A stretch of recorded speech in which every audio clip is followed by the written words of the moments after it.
ಎಲ್ಲರಿಗೂ ನಮಸ್ಕಾರ. ಕರ್ನಾಟಕ ಪರೀಕ್ಷಾ ಪ್ರಾಧಿಕಾರ ಪ್ರತಿ ವರ್ಷ ಸಾಮಾನ್ಯ ಪ್ರವೇಶ ಪರೀಕ್ಷೆಯನ್ನು ನಡೆಸಿ ಅದರ ಒಂದು ರ್ಯಾಂಕ್ ಆಧಾರದ ಮೇಲೆ ವಿವಿಧ ವೃತ್ತಿಪರ ಕೋರ್ಸುಗಳಿಗೆ ಸೀಟು ಹಂಚಿಕೆಯನ್ನು ಮಾಡುತ್ತೆ. ತಮಗೆಲ್ಲ ಗೊತ್ತಿರುವಂತೆ 2026ನೇ ಸಾಲಿನ ಸಾಮಾನ್ಯ ಪ್ರವೇಶ ಪರೀಕ್ಷೆಯನ್ನು ನಡೆಸುವಂಥದ್ದಕ್ಕೆ ಈಗಾಗಲೇ ನಾವು ಡೇಟನ್ನು ಅನೌನ್ಸ್ ಮಾಡಿದ್ದೀವಿ. ಹಾಗೂ ಜನವರಿ 17ರಿಂದ ಫೆಬ್ರವರಿ 16ನೇ ತಾರೀಕಿನವರೆಗೆ ವಿದ್ಯಾರ್ಥಿಗಳಿಗೆ ಅಪ್ಲಿಕೇಶನ್ ಹಾಕುವಂಥದ್ದಕ್ಕೆ ನಾವು ವ್ಯವಸ್ಥೆಯನ್ನು ಕಲ್ಪಿಸಿದ್ವಿ.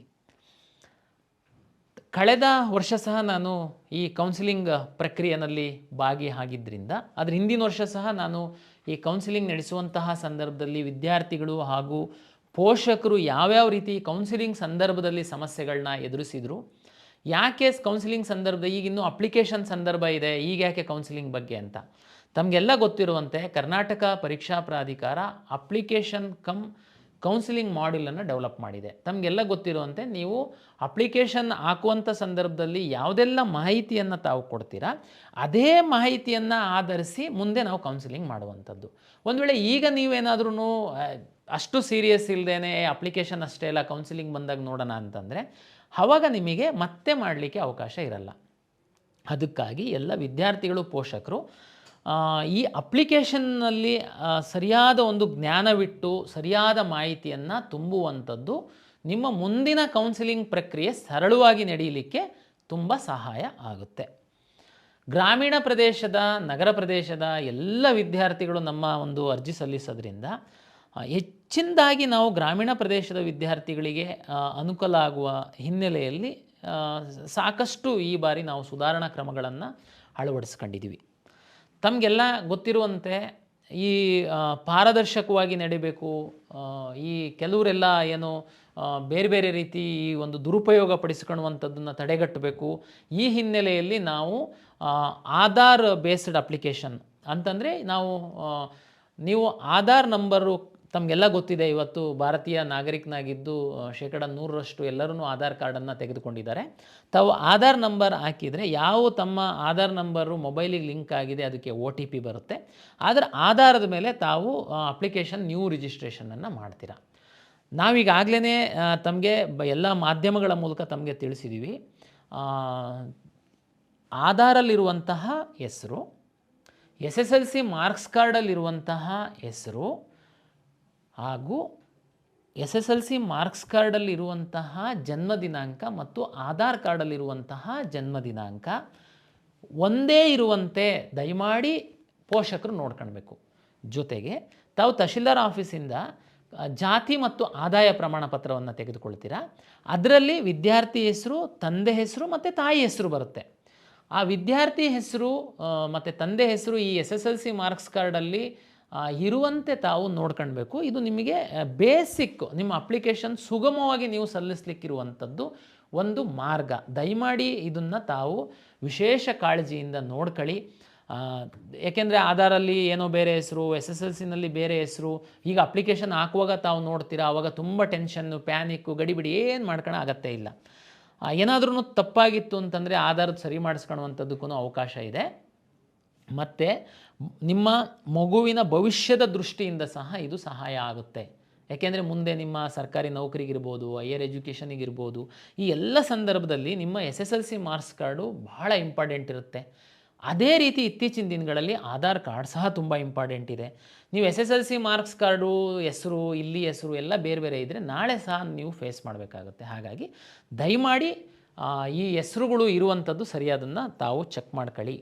ಒಂದು ಎರಡನೇದು ಬಹುಮುಖ್ಯವಾಗಿರುವಂಥದ್ದು, ನಮ್ಮ ಹಿಂದಿನ ಪರೀಕ್ಷಾ ಸಂದರ್ಭದಲ್ಲಿ ನಾವು ಗಮನಿಸಿದಂತೆ ನಾವು ಹಿಂದೆ ಸಾಕಷ್ಟು ದಾಖಲೆಗಳನ್ನ ತಮಗೆ ಅಪ್ಲೋಡ್ ಮಾಡೋದಕ್ಕೆ ಹೇಳ್ತಾಯಿದ್ರು. ನೀವು ಅಪ್ಲೋಡ್ ಮಾಡೋದ್ರಲ್ಲೇ ಸುಸ್ತಾಗಿ ಹೋಗ್ಬಿಡ್ತಿದ್ರಿ. ಅದಕ್ಕೆ ನಾವು ಜಸ್ಟ್ ಸಿಗ್ನೇಚರು ಮತ್ತು ಫೋಟೋ ಮಾತ್ರ ಅಪ್ಲೋಡ್ ಮಾಡೋದಕ್ಕೆ ಹೇಳಿದ್ದೀವಿ. ತಾವು ಫೋಟೋ ಜಾಗದಲ್ಲಿ ಸಿಗ್ನೇಚರ್ ಜಾಗದಲ್ಲಿ ಫೋಟೋ ಅಪ್ಲೋಡ್ ಮಾಡುವಂಥದ್ದು. ನಾನು ನಾಳೆ ಹಾಲ್ ಟಿಕೆಟ್ ಬಿಟ್ಟಂಥ ಸಂದರ್ಭದಲ್ಲಿ ಕಂಪ್ಯೂಟರಿಗೇನು ಗೊತ್ತಾಗಲಿಕ್ಕಿಲ್ಲ, ಹಾಗಾಗಿ ನಾವು ಫೋಟೋ ಜಾಗದಲ್ಲಿ ಸಿಗ್ನೇಚರ್ ಬಂದುಬಿಡುತ್ತೆ.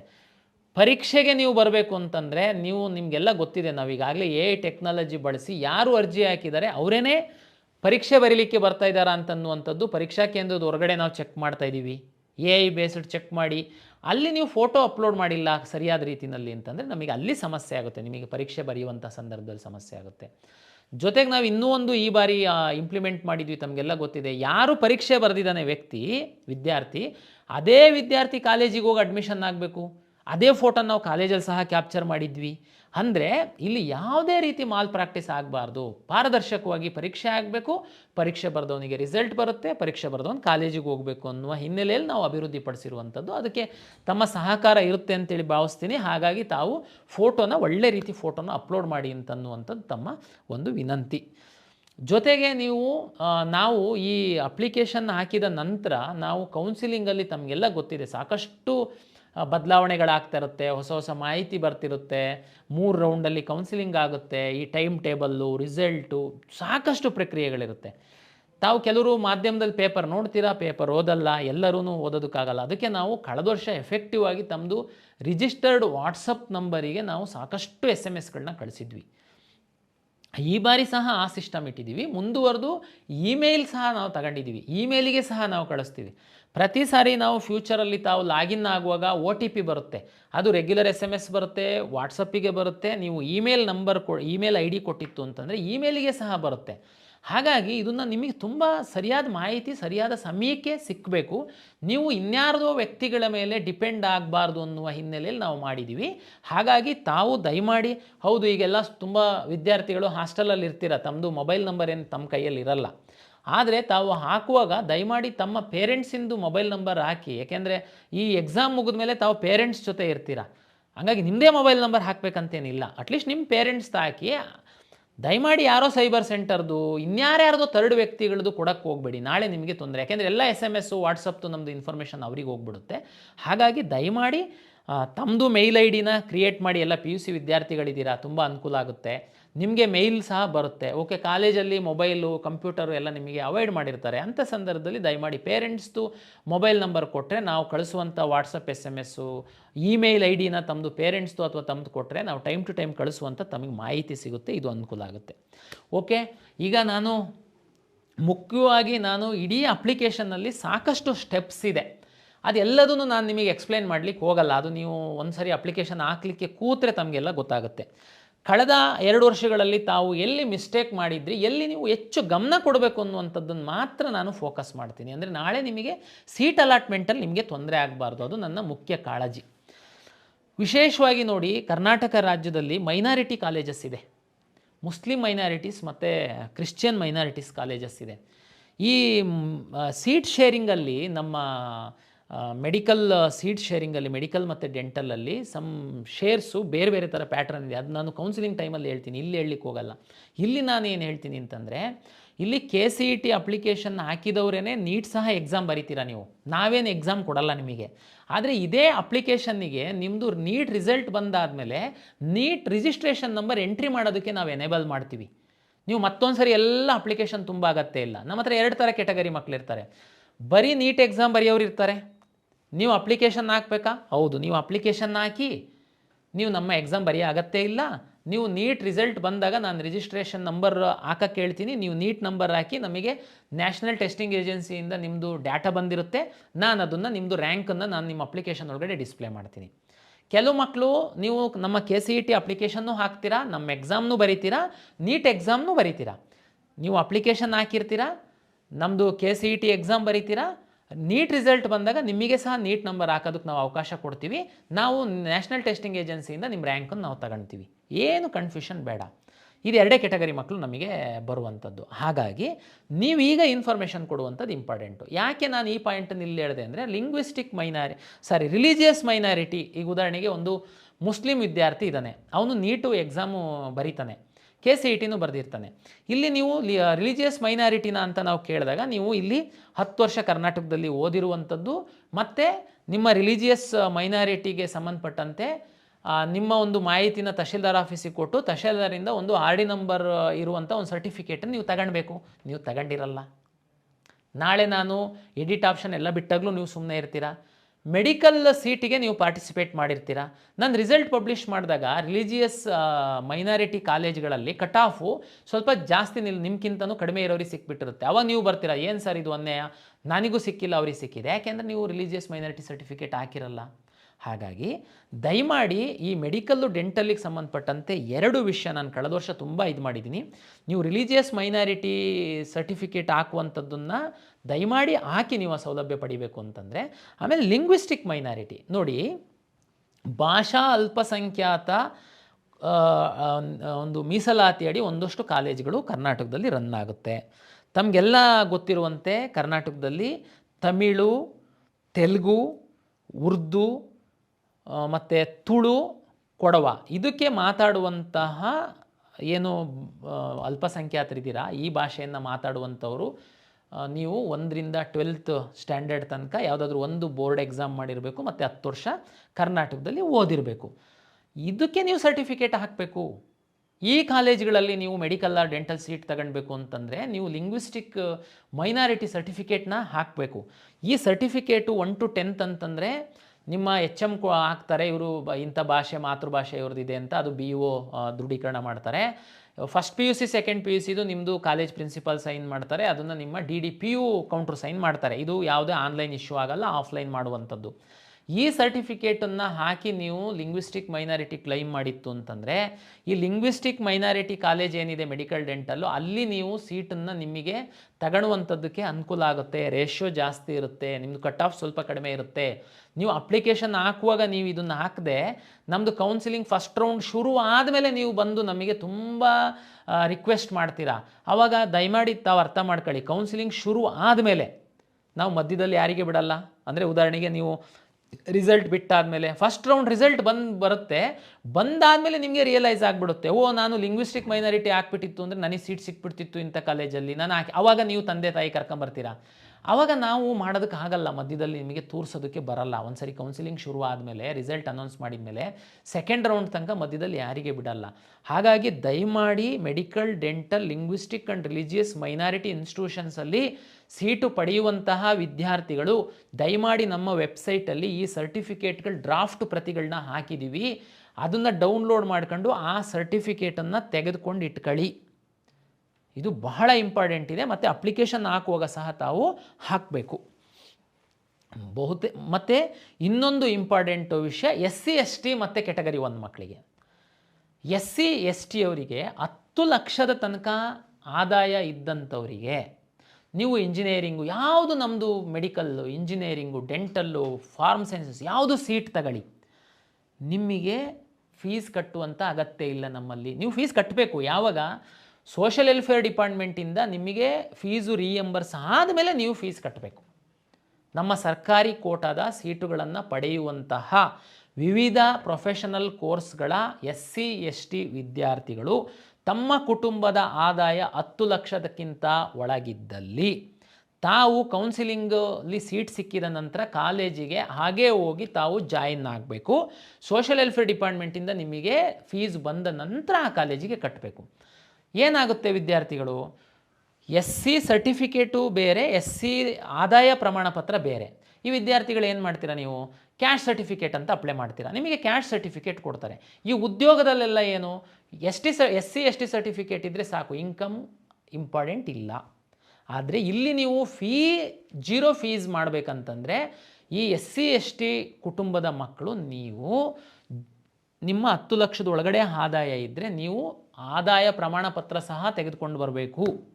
ನೀವು ಅದು RD ನಂಬರ್ನ ಹಾಕಬೇಕು. ಅಂದರೆ ಈ 2A 2B 3A 3B ಇವರಿಗೆಲ್ಲ ಏನಿರುತ್ತೆ ಅಂತಂದರೆ 8 ಲಕ್ಷದೊಳಗಡೆ ಆದಾಯ ಇದ್ದರೆ ಅವರಿಗೆ 3A ಸರ್ಟಿಫಿಕೇಟ್ 3B ಸರ್ಟಿಫಿಕೇಟ್ ಕೊಡ್ತಾರೆ. ಅದು ಒಂದರಲ್ಲೇ ಬಂದುಬಿಡುತ್ತೆ, ಇನ್ಕಮ್ಮು ಮತ್ತು ಜಾತಿ. SC ಅವ್ರದ್ದು ಹಂಗಲ್ಲ, ನಿಮಗೆ ಕ್ಯಾಸ್ಟ್ ಪ್ರಮಾಣ ಪತ್ರ, SC ST ಅವರಿಗೆ ಕ್ಯಾಸ್ಟ್ ಸಂಬಂಧಪಟ್ಟಂಥ ಪ್ರಮಾಣ ಪತ್ರ ಬೇರೆ ಬರುತ್ತೆ, ಅದಕ್ಕೊಂದು RD ನಂಬರ್ ಬರುತ್ತೆ, ಇನ್ಕಮ್ಮಿಗೆ ಒಂದು RD ನಂಬರ್ ಬರುತ್ತೆ. ದಯಮಾಡಿ SC ST ಮಕ್ಕಳು 10 ಲಕ್ಷದ ಒಳಗಡೆ ಇನ್ಕಮ್ ಇತ್ತು ಅಂತಂದರೆ ತಾವು ಈ 2 ಪ್ರಮಾಣ ಪತ್ರವನ್ನು ತೆಗೆದುಕೊಳ್ಳಿ. 10 ಲಕ್ಷಕ್ಕಿಂತ ಜಾಸ್ತಿ ಇನ್ಕಮ್ ಇದ್ದರೆ ತಾವು ಆದಾಯ ಪ್ರಮಾಣ ಪತ್ರ ತಗೊಳ್ಳೋ ಅಗತ್ಯ ಇಲ್ಲ, ಯಾಕೆಂದರೆ ನಿಮಗೆ ಯಾವುದೇ ಫೀ ರಿಯಾಯಿತಿ ಇರಲ್ಲ. ಆದರೆ ನೀವು ಕ್ಯಾಸ್ಟ್ ಪ್ರಮಾಣ ಪತ್ರ, ಜಾತಿ ಪ್ರಮಾಣ ಪತ್ರ ಮಾತ್ರ ತೆಗೆದುಕೊಳ್ಬೇಕಾಗುತ್ತೆ, ಯಾಕೆಂದರೆ ನೀವು ರಿಸರ್ವೇಷನ್ ಕ್ಲೈಮ್ ಮಾಡಬೇಕು ಅಂತಂದರೆ. ಇನ್ನೊಂದು ಬಂತು ಕೆಟಗರಿ 1ಗೆ ಸಂಬಂಧಪಟ್ಟಂತೆ ಸಹ ತಮ್ಗಳಿಗೆ ಸಹ 2.5 ಲಕ್ಷ ಆದಾಯದವರೆಗೆ ಈ ಫೀ ರಿಯಾಯಿತಿಯಲ್ಲಿ ಕನ್ಸಿಡರ್ ಮಾಡುವಂಥದ್ದಕ್ಕೆ ಇದೆ. ಹಾಗಾಗಿ ತಾವು ಸಹ ಜಾತಿ ಜೊತೆಗೆ ಆದಾಯ ಪ್ರಮಾಣ ಪತ್ರವನ್ನು ಹಾಕಬೇಕು.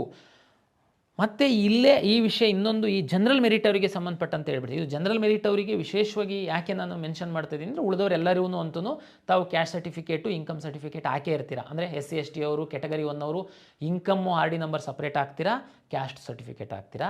3A 3B 2A 2B ಅವರೆಲ್ಲ ಕ್ಯಾಸ್ಟ್ ಆ್ಯಂಡ್ ಇನ್ಕಮ್ ಸರ್ಟಿಫಿಕೇಟ್ ಹಾಕಿರ್ತೀರಾ. ಇನ್ನು ಉಳಿದವರು ಯಾರು? General merit student. General merit student ಅವರಿಗೆ ಏನಪ್ಪ ಇನ್ಕಮ್ಮು? ಉದಾಹರಣೆಗೆ ಜನರಲ್ ಮೆರಿಟ್ ಸ್ಟೂಡೆಂಟ್ ಇದ್ದು ತಾವು ಏನಾದ್ರೂ ಬಡವರಿತ್ತು ಅಂತಂದರೆ, ತಮಗೆಲ್ಲ ಗೊತ್ತಿದೆ SNQ ಅಂತ ಒಂದು ಕೋಟಾ ಇದೆ ಇಂಜಿನಿಯರಿಂಗ್ ಸೀಟಲ್ಲಿ. ಇದರಲ್ಲಿ ನಿಮ್ಮ ಆದಾಯವನ್ನು ಆಧರಿಸಿ ನಿಮಗೆ ಫೀ ರಿಯಾಯಿತಿ ಕೊಡುವಂಥದ್ದಕ್ಕೆ ಒಂದು ಅವಕಾಶ ಇದೆ. ಇದು AICT ಅವರ ಒಂದು ಮಾರ್ಗಸೂಚಿಯಂತೆ. ಹೆಚ್ಚಿನ ವಿವರವನ್ನು ನಮ್ಮ ವೆಬ್ಸೈಟಲ್ಲಿ ತಾವು ನೋಡ್ಕೊಳ್ಬೋದು. ನಾನಿಲ್ಲಿ ಹೇಳುವಂಥದ್ದು ಇಷ್ಟೇ, general merit student, pure general merit students ಒಂದು ವೇಳೆ ಅಂದರೆ ಬೈ ಜಾತಿ ಕೆಲವರು ಜನರಲ್ ಮೆರಿಟ್ ಆಗಿರ್ತಾರೆ, ಅವರಿಗೆ ಇನ್ಕಮ್ಮು ವಾಸ್ತವವಾಗಿ ತುಂಬ ಕಡಿಮೆ ಇರುತ್ತೆ. ಅವ್ರುಗಳೇನಾದರೂ ಈ SNQನ ಕ್ಲೈಮ್ ಮಾಡಬೇಕು ಅಂತಂದರೆ ದಯಮಾಡಿ ತಾವು, ನಿಮಗಂತೂ ಜಾತಿ ಪ್ರಮಾಣ ಪತ್ರ ಕೊಡಲ್ಲ, ಆದರೆ ಇನ್ಕಮ್ ಪ್ರಮಾಣ ಪತ್ರವನ್ನು ಕೊಡ್ತಾರೆ, ಆದಾಯ ಪ್ರಮಾಣ ಪತ್ರವನ್ನು ಹಾಕಿ. ಜೊತೆಗೆ ಈ ಜಾತಿಯಿಂದ ಈ ಜನರಲ್ ಮೆರಿಟ್ ಇರುವಂಥವರು ಒಂದು ವೇಳೆ ಗ್ರಾಮೀಣ ಪ್ರದೇಶದಲ್ಲಿ ಓದಿದರೆ ನೀವು ಗ್ರಾಮೀಣ ಮೀಸಲಾತಿಯನ್ನು ಪಡೆಯುವಂಥದ್ದಕ್ಕೆ ಅವಕಾಶ ಇದೆ. ಆದರೆ ನೀವು ಇಲ್ಲಿ ನಾನ್ ಕ್ರಿಮಿ ಲೇಯರ್ ಸರ್ಟಿಫಿಕೇಟನ್ನು ತಹಶೀಲ್ದಾರ್ ಆಫೀಸಿಂದ ತಂದು ಕೊಡಬೇಕಾಗುತ್ತೆ. ಇದು GM ಅವರಿಗೆ ಕುರಿತಾಗಿ ನಾನು ಹೇಳ್ತಿರುವಂಥದ್ದು. ಇದ್ರ ಬಗ್ಗೆ ಹೆಚ್ಚಿನ GM ಅಂತಿದ್ದಂಗೆ ಸುಮ್ಮನೆ GM ಹಾಕ್ಬಿಡ್ತಾರೆ. ಉದಾಹರಣೆಗೆ ಯಾವುದೋ ಒಂದು ತುಂಬ ಒಂದು ಜಾತಿಯಲ್ಲಿ GM ಇದ್ದು ಅವರು ತುಂಬ ಬಡವರು ಇರ್ತಾರೆ, ಏನೋ ಕೂಲಿ ಮಾಡ್ತಿರ್ಬೋದು, ಏನೋ ಬೇರೆ ವೃತ್ತಿ ಮಾಡ್ತಿರ್ಬೋದು, ಆದರೆ ಅವ್ರದ್ದು ಇನ್ಕಮ್ ತುಂಬ ಕಡಿಮೆ ಇರುತ್ತೆ. GM ಅನ್ನೋ ಕಾರಣಕ್ಕೋಸ್ಕರ ಅವರು ಇನ್ಕಮ್ ಸರ್ಟಿಫಿಕೇಟೇ ಹಾಕಲ್ಲ. ನೀವು ಒಂದು ವೇಳೆ ಮೆರಿಟೋರಿಯಸ್ ಇದ್ದು ನಿಮ್ಮದು ಇನ್ಕಮ್ ತುಂಬ ಕಡಿಮೆ ಇತ್ತು ಅಂತಂದರೆ ನಿಮಗೆ ಈ ಇಂಜಿನಿಯರಿಂಗ್ ಸೀಟ್ ಪಡೆಯುವಂಥ ಸಂದರ್ಭದಲ್ಲಿ SNQಗೆ ನಿಮ್ಮನ್ನು ಇನ್ಕಮ್ ಆಧಾರದ ಮೇಲೆ ಕನ್ಸಿಡರ್ ಮಾಡುವಂಥದ್ದಕ್ಕೆ ಅವಕಾಶ ಇರೋದ್ರಿಂದ ದಯಮಾಡಿ ತಾವು ಅದನ್ನು ಸದುಪಯೋಗ ಪಡಿಸ್ಕೊಳ್ಬೇಕು ಅಂತಂದರೆ ಇನ್ಕಮ್ ಸರ್ಟಿಫಿಕೇಟ್ ಹಾಕಬೇಕು.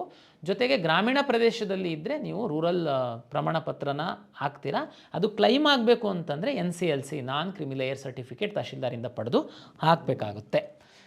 ಇದು GM ಎಲ್ಲ ಕ್ಯಾಸ್ಟಿಗೆ ಸಂಬಂಧಪಟ್ಟಂತೆ. ಇದು ಎಲ್ಲ ನಿಮ್ಮ ಸೀಟು ಕರ್ನಾಟಕದಲ್ಲಿ ಆರಿಜೆಂಟಲ್ ಮತ್ತು ವರ್ಟಿಕಲ್ ರಿಸರ್ವೇಷನ್ ಮೇಲೆ ಸೀಟ್ ಅಲಾಟ್ ಮಾಡುವಂಥದ್ದು ಅವಕಾಶ ಇರೋದ್ರಿಂದ, ಎಲ್ಲ ಗ್ರೂಪ್ಗಳಿಗೆ ಒಂದು ಸೀಟ್ಗಳ ರಿಸರ್ವ್ ಆಗಿರೋದ್ರಿಂದ, ನಿಮ್ಮ ರ್ಯಾಂಕು ಮತ್ತು ರಿಸರ್ವೇಷನ್ ಮೇಲೆ ನಿಮಗೆ ಸೀಟ್ ಅಲಾಟ್ ಆಗೋದ್ರಿಂದ ನಿಮ್ಮ ಜಾತಿ ಮತ್ತು ಆದಾಯ ಪ್ರಮಾಣ ಪತ್ರಕ್ಕೆ ಸಂಬಂಧಪಟ್ಟಂತೆ ಸರಿಯಾದ ಮಾಹಿತಿಯನ್ನು ಕೊಡುವಂಥದ್ದನ್ನು ಅಪ್ಲಿಕೇಶನ್ ಸ್ಟೇಜಲ್ಲಿ ಮಾಡಿ ಎನ್ನುವಂಥದ್ದು ನಾನು ಪೋಷಕರು ವಿದ್ಯಾರ್ಥಿಗಳಿಗೆ ನನ್ನ ಕಡೆಯಿಂದ ವಿನಂತಿ.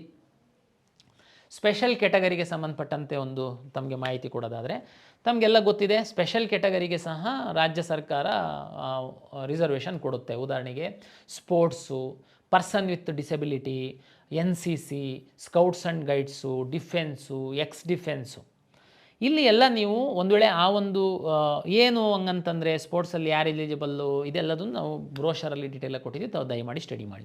2 ಪಾಯಿಂಟನ್ನು ನಾನು ಇಲ್ಲಿ ಹಿಂದಿನ 2 ವರ್ಷದ ಅನುಭವದಲ್ಲಿ ಮಕ್ಕಳು ಪ್ರತಿ ಬಾರಿ ತಪ್ಪು ಮಾಡುವಂಥದ್ದು ನಿಮ್ಮ ಗಮನಕ್ಕೆ ತರುವಂಥದ್ದಾದರೆ ಸ್ಪೋರ್ಟ್ಸ್ ಅಂತಂದರೆ ಗ್ರಾಮ ಪಂಚಾಯತಿನಲ್ಲಿ ಆಡಿದ್ದು, ನಿಮ್ಮ ಸ್ಕೂಲಲ್ಲಿ ಆಡಿದ್ದು, ನಿಮ್ಮ ಊರಲ್ಲಿ ಆಡಿದ್ದಕ್ಕೆಲ್ಲ ಸ್ಪೋರ್ಟ್ಸ್ ರಿಸರ್ವೇಷನ್ ಇಲ್ಲ. ಅಲ್ಲಿ ಸ್ಪೋರ್ಟ್ಸ್ ಇಲಾಖೆಯವರು ಒಂದು ಆ್ಯಕ್ಟ್ ಮಾಡಿದ್ದಾರೆ. ಅದ್ರ ಪ್ರಕಾರ ಕಳೆದ 3 ವರ್ಷಗಳಲ್ಲಿ ನೀವು ರಾಜ್ಯವನ್ನು, ರಾಷ್ಟ್ರವನ್ನು, ಅಂತಾರಾಷ್ಟ್ರವನ್ನು ಪ್ರತಿನಿಧಿಸಿರುವಂಥದ್ದು, ಸ್ಪೋರ್ಟ್ಸ್ ಆಡಿರುವಂಥದ್ದು, ಗೆದ್ದಿರುವಂಥದ್ದು, ಪಾರ್ಟಿಸಿಪೇಟ್ ಮಾಡಿರುವಂಥದ್ದಕ್ಕೆ ರಿಸರ್ವೇಷನ್ ಇರುತ್ತೆ. ನೀವು ಸುಮ್ಮನೆ ಸ್ಪೋರ್ಟ್ಸ್ ಕೋಟಾ ಇದೆಯಾ ಅಂತಿದ್ದಂಗೆ ಊರಲ್ಲಿ ಗ್ರಾಮ ಪಂಚಾಯತಿಯಲ್ಲಿ ಆಡೋದಕ್ಕೆ ಕ್ಲಿಕ್ ಮಾಡ್ತೀರಾ. ನಾವಿಲ್ಲಿ ನೀವು ಸ್ಪೋರ್ಟ್ಸಿಗೆ ಡಾಕ್ಯುಮೆಂಟ್ ತಗೊಂಡು ಬನ್ನಿ ಅಂತಂದರೆ ಪಾಪ ಅಲ್ಲಿಂದ ಇಲ್ಲಿವರೆಗೆ ಬರ್ತೀರಾ.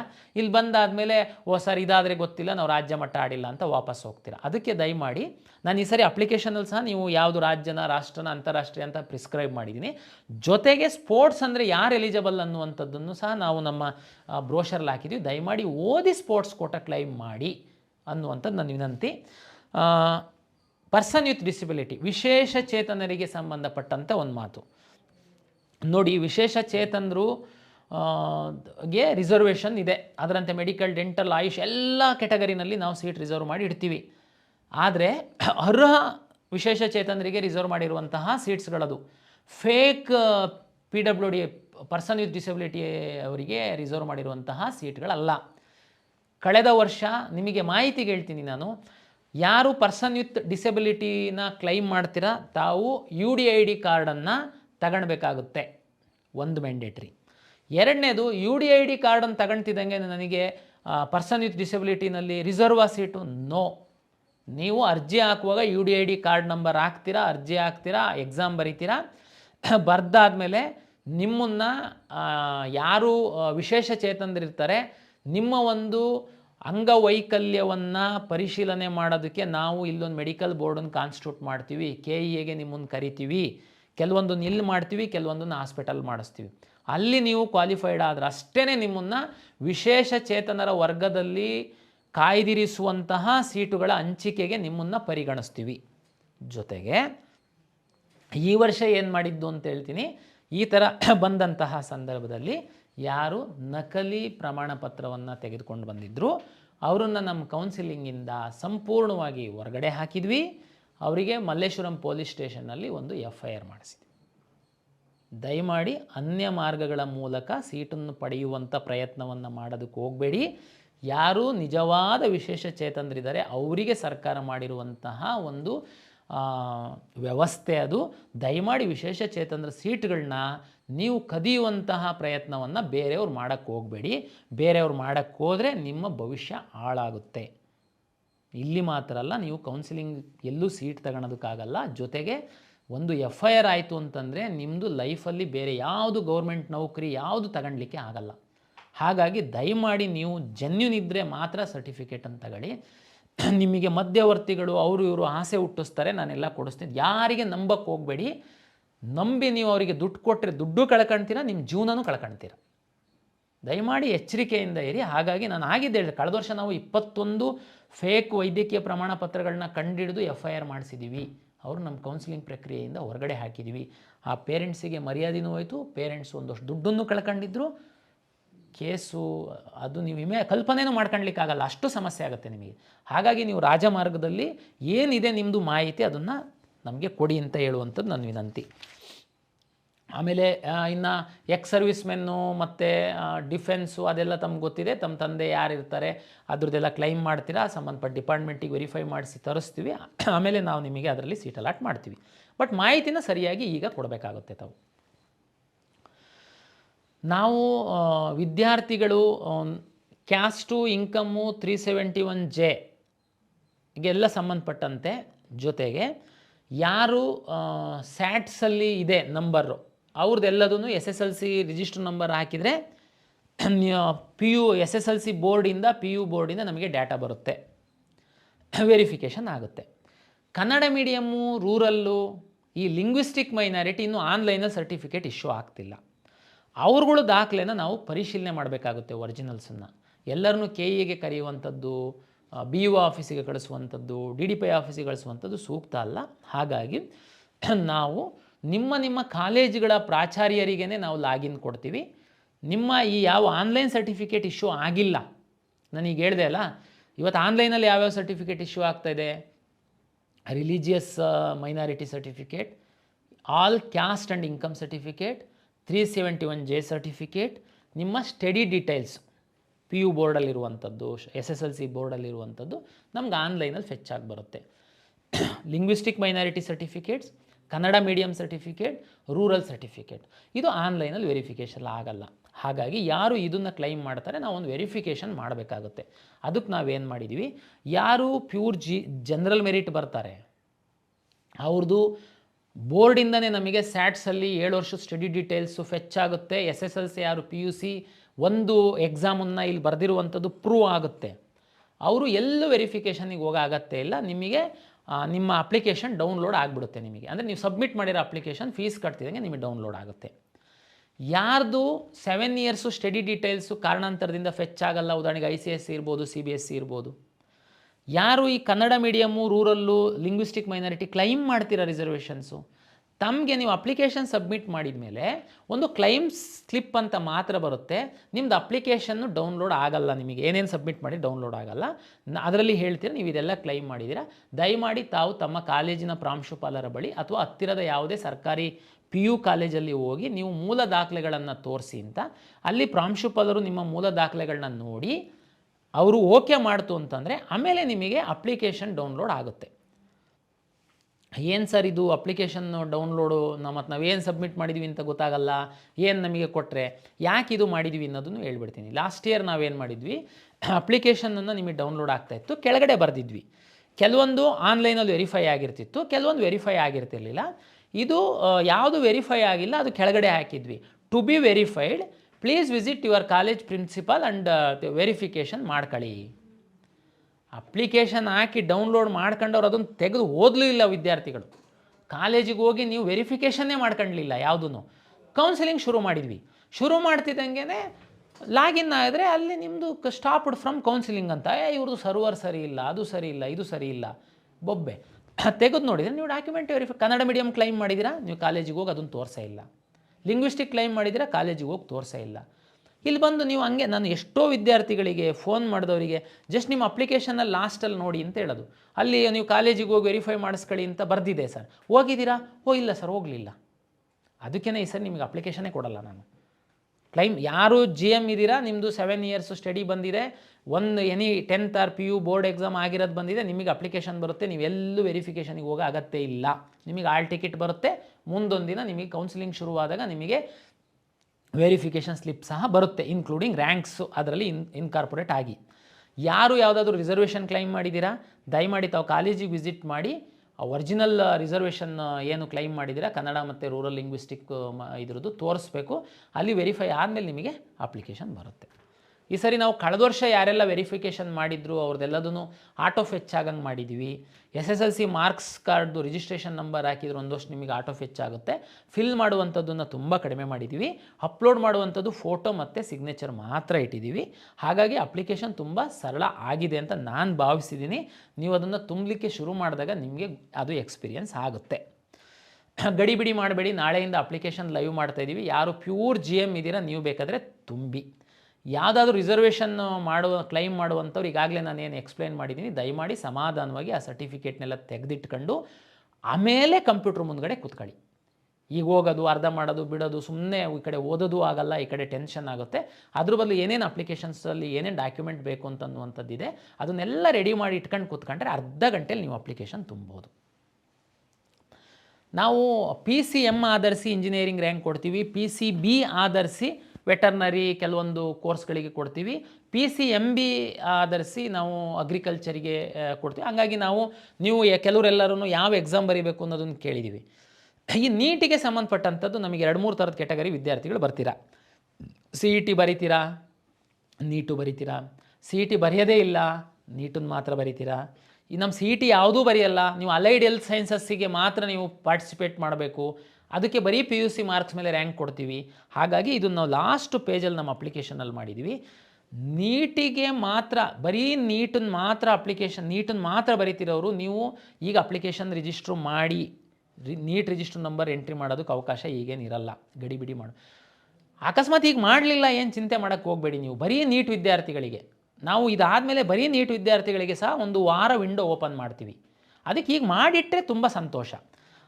KCET ಎಕ್ಸಾಮು ಬರೀತಿರೋರು, ನೀಟು ಬರೀತಿರೋರು ದಯಮಾಡಿ ನೀವು KCET ಅಪ್ಲಿಕೇಶನ್ ಹಾಕುವಾಗ ಹಾಕಿ ನೀಟಿನ ತಲೆಬಿಸಿ ಮಾಡಬೇಡಿ. ನೀವು ನೀಟು ರಿಸಲ್ಟು ಬಂದ ನಂತರ ನಾವು ನಿಮಗೆ ನೀಟ್ ರಿಜಿಸ್ಟ್ರ್ ನಂಬರ್ನ ಲಿಂಕ್ ಮಾಡೋದಕ್ಕೆ ಕೊಡ್ತೀವಿ. ಆವಾಗ ಲಿಂಕ್ ಮಾಡಿದರೆ ಸಾಕು, ಅದು ಫೆಚ್ ನಾವು ಮಾಡ್ಕೊಂಡು ನಿಮ್ಮ ವೆರಿಫಿಕೇಷನ್ ಸ್ಲಿಪ್ಪಲ್ಲಿ ನೀಟ್ ರ್ಯಾಂಕ್ ಡಿಸ್ಪ್ಲೇ ಆಗಂಗೆ ನಾವು ಮಾಡ್ತೀವಿ. ಹಾಗಾಗಿ ಗಡಿಬಿಡಿ ಮಾಡಬೇಡಿ, ಆರಾಮಾಗಿ ನೀವು ಮಾಡಬೇಕು. ಆಮೇಲೆ ಫಾರ್ಮಸಿಗೆ ಸಂಬಂಧಪಟ್ಟಂತೆ ಡಿಪ್ಲೊಮೊ ಫಾರ್ಮಸಿದು ಸಹ ಸರಿ ಅಲೈಡ್ ಹೆಲ್ತ್ ಸೈನ್ಸಸ್ಸು ನರ್ಸಿಂಗ್ ಎಲ್ಲ ತಮ್ಗೆ ಗೊತ್ತಿದೆ, ನಮ್ಮ ಕಡೆಯಿಂದನೇ ಸೀಟ್ ಅಲಾಟ್ ಆಗ್ತಾಯಿದೆ. ಮುಂದಿನ ವರ್ಷ ಈ ಫಾರ್ಮಸಿಗೆ ಸಂಬಂಧಪಟ್ಟಂತೆ ಸಹ ನಾವು ನಿಮ್ಮ PUC ಮಾರ್ಕ್ಸ್ ಮೇಲೆ ಅಲಾಟ್ ಮಾಡುವಂಥದ್ದಿದೆ. ಅಥವಾ ಅಪ್ಲಿಕೇಶನ್ ನೋಡಿದರೆ ಗೊತ್ತಾಗುತ್ತೆ. ರಿಜಿಸ್ಟ್ರು ಮಾಡಿ. ಅಲೈಡ್ ಹೆಲ್ತ್ ಸೈನ್ಸಸ್ಸು ಮತ್ತು ಫಾರ್ಮಸಿ, B ಫಾರ್ಮಾ ಇದಕ್ಕೆಲ್ಲ ಸಂಬಂಧಪಟ್ಟಂತೆ ತಮಗೆಲ್ಲ ಗೊತ್ತಿದೆ.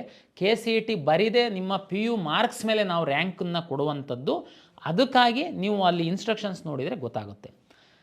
ಕರ್ನಾಟಕ ಪರೀಕ್ಷಾ ಪ್ರಾಧಿಕಾರ ಕರ್ನಾಟಕ ರಾಜ್ಯದ ಎಲ್ಲ ಸರ್ಕಾರಿ ಖಾಸಗಿ PU ಕಾಲೇಜಿನ ವಿಜ್ಞಾನ ವಿದ್ಯಾರ್ಥಿಗಳಿಗೆ ಒಂದು ದಿಕ್ಸೂಚಿ ಪುಸ್ತಕವನ್ನು ಮುದ್ರಿಸಿ ನಿಮಗೆ ಕಳಿಸ್ಕೊಡ್ಲಾಗಿದೆ. ನಿಮ್ಮ PU ಇಲಾಖೆಯ ಮುಖಾಂತರ ನಾವು ಕಳಿಸಿದ್ದೀವಿ. ನಿಮ್ಮ ಪ್ರಾಂಶುಪಾಲರು ನಿಮಗೆ ಕಳಿಸ್ತಾರೆ. ಒಂದು 52 ಪುಟದ ಒಂದು ಪುಸ್ತಕ. ದಯಮಾಡಿ ವಿದ್ಯಾರ್ಥಿಗಳು ನೀವು ಅಪ್ಲಿಕೇಶನ್ ಹಾಕೋದ್ರೊಳಗಡೆ ಒಂದು ಸರಿ ಓದಿ ಪೂರ್ತಿ.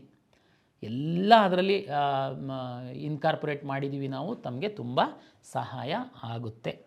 ಜೊತೆಗೆ ನಿಮ್ಮ ಕಾಲೇಜಿನ ಎಲ್ಲ ವಿಜ್ಞಾನ ಶಿಕ್ಷಕರಿಗೆ ನಾವು ಅಪ್ಲಿಕೇಶನ್ ತುಂಬುವ ಕುರಿತು ನಾವು ಕಳೆದ 10 ದಿವಸಗಳಿಂದ ನಾವು ತರಬೇತಿಯನ್ನು ಆನ್ಲೈನ್ ಮೂಲಕ ಕೊಟ್ಟಿದ್ದೀವಿ. ಏನೇ ಡೌಟ್ಸ್ ಇತ್ತು ಅಂತಂದ್ರೂ ತಾವು ತಮ್ಮ ಕಾಲೇಜಿನ ಇವರಿಗೆ ಉಪನ್ಯಾಸಕರಿಗೆ ಕೇಳಿದರೆ ಅವರು ಸಹ ಕ್ಲಾರಿಫೈ ಮಾಡ್ತಾರೆ. ಜೊತೆಗೆ ನಾನು ಹೇಳಿದಂತೆ ನೀವು ಕಾಲೇಜಲ್ಲೇ ಆ ಸೌಲಭ್ಯನ ಬಳಕೆ ಮಾಡಬೇಕು.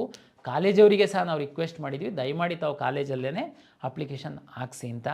ಸೈಬರ್ ಸೆಂಟ್ರಿಗೆ ಹೋಗಿ ಅಪ್ಲಿಕೇಶನ್ ಹಾಕಬೇಡಿ, ಅಲ್ಲಿಂದ ನಿಮಗೆ ತೊಂದರೆ ಆಗುತ್ತೆ ಅಂತ ಖಂಡಿತ ನಾನು ಹೇಳಲ್ಲ. ಆದರೆ ಸೈಬರ್ ಸೆಂಟ್ರಿಗೆ ಹೋಗಿ ಅಪ್ಲಿಕೇಶನ್ ಹಾಕುವಾಗ ದಯಮಾಡಿ ವಿದ್ಯಾರ್ಥಿ ಅವರ ಪಕ್ಕದಲ್ಲಿ ಕುಳಿತುಕೊಂಡು ನಮ್ಮ ದಿಕ್ಸೂಚಿ ಒಂದು ಸರಿ ಓದಿ ನಿಮ್ಮ ಮೀಸಲಾತಿ ನಿಮ್ಮ ಮಾಹಿತಿಯನ್ನು ಸರಿಯಾಗಿ ತುಂಬಿ, ನಿಮ್ಮ ಅಥವಾ ನಿಮ್ಮ ಪೋಷಕರ ಮೊಬೈಲ್ ನಂಬರನ್ನೇ ಕೊಡಿ, ನಿಮ್ಮ ಅಥವಾ ನಿಮ್ಮ ಪೋಷಕರ ಇಮೇಲ್ ಐಡಿನೇ ಕೊಡಿ. ದಯಮಾಡಿ ಆ ಸೈಬರ್ ಸೆಂಟರ್ ಅವರಿಗೆ ಪೂರ್ತಿ ಕೊಟ್ಬಿಟ್ಟು ನೀನೇ ಅಪ್ಲಿಕೇಶನ್ ಹಾಕು ಅಂತ ಹೇಳಕ್ಕೆ ಹೋಗಬೇಡಿ.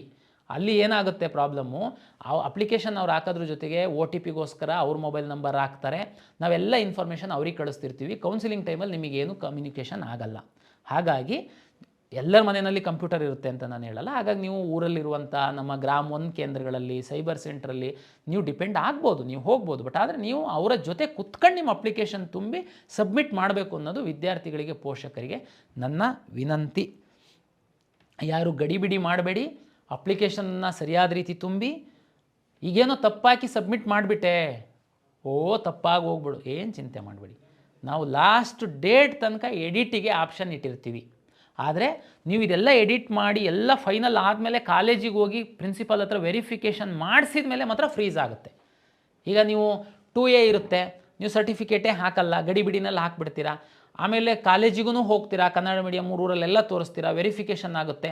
ಆಮೇಲೆ ಒಂದು ವಾರ ಆದಮೇಲೆ ಇಲ್ಲ ನಾನು ತಹಶೀಲ್ದಾರಿಗೆ ಅಪ್ಲೈ ಮಾಡಿದ್ದೆ, 2A ಸರ್ಟಿಫಿಕೇಟ್ ಈಗ ಬಂದಿದೆ, ಈಗ ಹಾಕಬೇಕು ಅಂತಂದರೆ ನೀವು ಎಡಿಟ್ ಮಾಡೋಕ್ಕಾಗಲ್ಲ.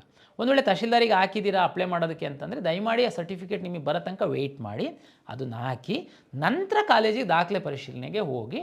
ದಾಖಲೆ ತಹಶೀಲ್ದಾರು ಕಾಲೇಜಿನ ಪ್ರಾಂಶುಪಾಲರು ದಾಖಲೆಗಳನ್ನ ಪರಿಶೀಲನೆ ಮಾಡಿ ಅವರು ಸಬ್ಮಿಟ್ ಮಾಡಿದ ಮೇಲೆ ಫೈನಲ್ ಮತ್ತೆ ಎಡಿಟ್ ಮಾಡೋಕ್ಕಾಗಲ್ಲ ತಾವು. ಹಾಗಾಗಿ ದಯಮಾಡಿ ನೀವು ಅಪ್ಲಿಕೇಶನ್ ಸರಿಯಾಗಿ ತುಂಬಿ ಎಲ್ಲ ಸರಿ ಇದೆ ಅನ್ನೋದನ್ನು ಖಾತ್ರಿಪಡಿಸ್ಕೊಂಡು, ನಿಮ್ಮ ಎಲ್ಲ ಮೀಸಲಾತಿಯನ್ನು ನೀವು ಹಾಕಿದಿರ ಅನ್ನುವಂಥದ್ದನ್ನು ಖಾತ್ರಿಪಡಿಸ್ಕೊಂಡು ನಿಮ್ಮ ಕಾಲೇಜಿನ ಪ್ರಾಂಶುಪಾಲರ ಹತ್ರ ಹೋಗಿ ಮೂಲ ದಾಖಲೆಗಳನ್ನ ತೋರಿಸಿ ಅವರೊಂದು ಸರಿ ನೋಡಿ ಸಬ್ಮಿಟ್ ಮಾಡ್ತಾರೆ. ಅಲ್ಲಿಗೆ ನಿಮ್ಮದು ಅಪ್ಲಿಕೇಶನ್ ಕಂಪ್ಲೀಟ್ ಆಗುತ್ತೆ, ನಿಮಗೆ ಹಾಲ್ ಟಿಕೆಟ್ ಬರುತ್ತೆ. ಅಲ್ಲಿವರೆಗೆ ನಿಮಗೆ ಅದು ಕಂಪ್ಲೀಟ್ ಆಗಿಲ್ಲ ಅಂತ, ಒಂದು ವೇಳೆ ಅಪ್ಲಿಕೇಶನ್ ಅರ್ಧ ತುಂಬಿದ್ದೀರಾ ಇಲ್ಲ ಪೂರ್ತಿ ತುಂಬಿದ್ದೀರಾ, ಕಾಲೇಜಿಗೆ ಹೋಗಿ ಸಬ್ಮಿಟ್ ಮಾಡಿಲ್ಲ, ಇನ್ನೂ ವೆರಿಫಿಕೇಷನ್ ಮಾಡಿಸ್ಕೊಂಡಿಲ್ಲ, ಏನೋ ಒಂದು ಬದಲಾವಣೆ ಮಾಡಬೇಕು ಅಂತ ಬರುತ್ತೆ, ನೀವು ಮಾಡ್ಬೋದು, ಎಡಿಟ್ ಮಾಡ್ಕೊಂಡು ನೀವು ಮಾಡ್ಬೋದು. ಪ್ರತಿ ಸರಿ ಎಡಿಟ್ ಮಾಡುವಾಗ ನಿಮ್ಮ OTP ಮತ್ತೊಂದು ಬರುತ್ತೆ. ಅದು ತುಂಬ ಸರಳೀಕರಣ ಮಾಡಿದ್ದೀವಿ, ನಿಮಗೆ ಅನುಕೂಲ ಆಗುತ್ತೆ ಅಂತ ನಾನು ಭಾವಿಸ್ತೀನಿ. ಇದು ಕರ್ನಾಟಕ ಪರೀಕ್ಷಾ ಪ್ರಾಧಿಕಾರದ ವತಿಯಿಂದ ವಿದ್ಯಾರ್ಥಿಗಳಿಗೆ ಹಾಗೂ ಪೋಷಕರಿಗೆ ಅಪ್ಲಿಕೇಶನ್ನಿಗೆ ಸಂಬಂಧಪಟ್ಟಂತಹ ಮಾಹಿತಿಯನ್ನು ನಾನು ತಮ್ಮೊಂದಿಗೆ ಹಂಚ್ಕೊಂಡಿದ್ದೀನಿ. ದಯಮಾಡಿ ಗಾಬರಿ ಆಗಬೇಡಿ, ತಪ್ಪು ಮಾಹಿತಿಯನ್ನು ಕೊಡಬೇಡಿ, ಸರಿಯಾದ ಮಾಹಿತಿಯನ್ನು ತಾವು ಕೊಡಬೇಕು. 1 ತಿಂಗಳು ಸಾಕಷ್ಟು ಸಮಯವನ್ನು ತಮಗೆ ಕೊಟ್ಟಿದ್ದೀವಿ. ಸಮಾಧಾನವಾಗಿ ಅಪ್ಲಿಕೇಶನ್ ತುಂಬಿ ಒಳ್ಳೆ ರೀತಿಯಲ್ಲಿ ಈ ಸರಿ ನಾವು ನಡೆಸುವಂಥದ್ದಕ್ಕೆ ಸಾಕಷ್ಟು ತಯಾರಿಯನ್ನು ಪ್ಲ್ಯಾನ್ಗಳನ್ನು ಮಾಡಿಕೊಂಡಿದ್ದೀವಿ. ಹಾಗಾಗಿ ತಮಗೆ ಯಾವುದೇ ಹಂತದಲ್ಲಿ ಏನಾದ್ರೂ ತಪ್ಪುಗಳು, ಗೊಂದಲಗಳು, ಡೌಟ್ಸ್ ಇತ್ತು ಅಂತಂದರೆ ತಾವು ತಮ್ಮ ಉಪನ್ಯಾಸಕರ ಜೊತೆಗೆ ನಮ್ಮ ಕಾಲ್ ಸೆಂಟ್ರಿಗೆ ಸಹ ತಾವು ಕೇಳ್ಬೋದು. ಅವರು ಸಹ ನಿಮಗೆ ಸಹಾಯ ಮಾಡ್ತಾರೆ, ಮಾರ್ಗದರ್ಶನ ಮಾಡ್ತಾರೆ ಅಂತ ಹೇಳ್ತಾ ಎಲ್ಲ ಪೋಷಕರು, ವಿದ್ಯಾರ್ಥಿಗಳಿಗೆ ಮತ್ತೊಮ್ಮೆ ಕರ್ನಾಟಕ ಪರೀಕ್ಷಾ ಪ್ರಾಧಿಕಾರದ ವತಿಯಿಂದ ನಮಸ್ಕಾರಗಳು.